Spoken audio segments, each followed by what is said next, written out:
The area was blanketed in yellow jerseys, and the cheers for the Tigers were loud and long, even if the Hiroshima supporters had wanted to answer. They had little reason to cheer about as they had little to cheer about as Nakagami struck out one batter after another. The Tiger fans roared each time Nakagami threw a strike, and when a run came in, the stadium erupted. I had never in my entire life seen so many people united in celebration. Even the professor looked positively elated, and there was a man who only seemed to have two facial expressions, the one he wore when he was thinking and the one he gave me when I interrupted those thoughts. You might even say that he, too, had been transported by the cheers. But the prize for the most original way of expressing enthusiasm went to the Kamayama fan clinging to the wire fence at the backstop. In his early 20s, he wore a Kamayama jersey over his work clothes and had a transistor radio clipped to his belt. His fingers were wrapped tight around the backstop, and he hung there throughout the game. When Kamayama was out in left field, the young man's eyes never left him. When he appeared in the on-deck circle, he grew agitated. When Kamayama was up at bat, he called out his name in one continuous chant that went from joy to despair. In order to get a few millimeters closer to his hero, he had pressed his face against the fence so that the mesh pattern had become imprinted on his forehead. He wasted no energy booing the other team, nor did he complain when the great man himself struck out. Instead, he poured his whole heart and soul into repeating the one word, Kamayama.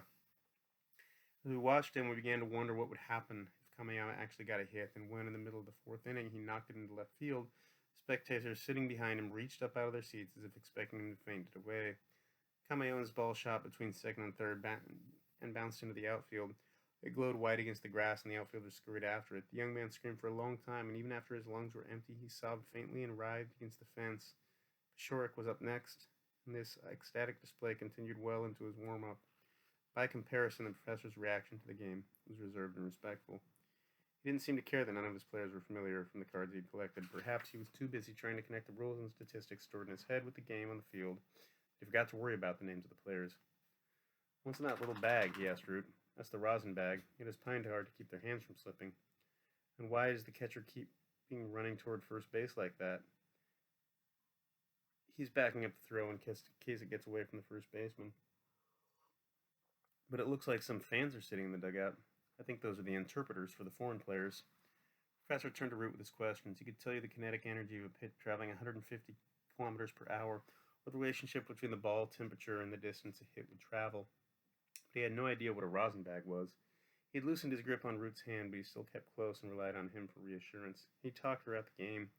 From time to time, he bought something for the pretty woman selling concessions or ate a few peanuts, but he never stopped glancing over in the direction of the bullpen, hoping to catch a glimpse of number 28.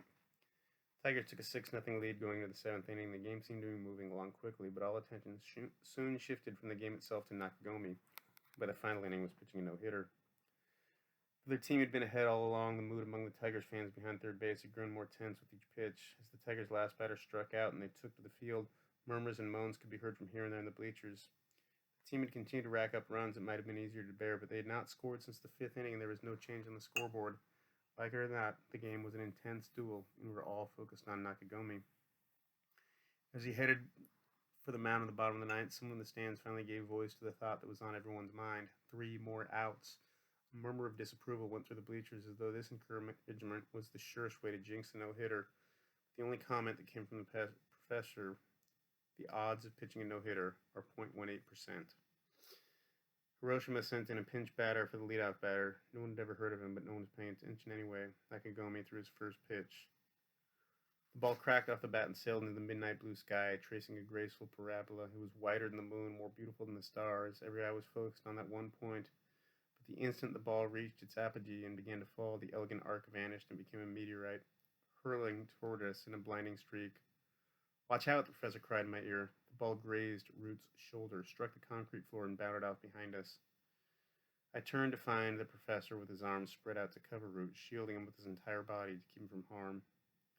Even after the ball had rolled to a stop, the professor remained frozen for some time, with Root pinned beneath him. "Please watch out for foul balls," the stadium announcer reminded us. "It's okay now," I whispered. Peanut shells scattered down from the professor's hand.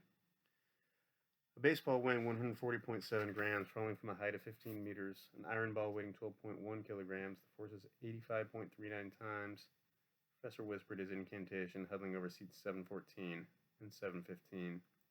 My son and the professor shared a secret bond now that no one could break, just as the professor and I were linked by 220 and 284. Cry went up in the stadium. Nakagomi's second pitch had been hit into the right field, and we watched as it rolled across the turf. Kamayama, the man at the fence, cried one last time.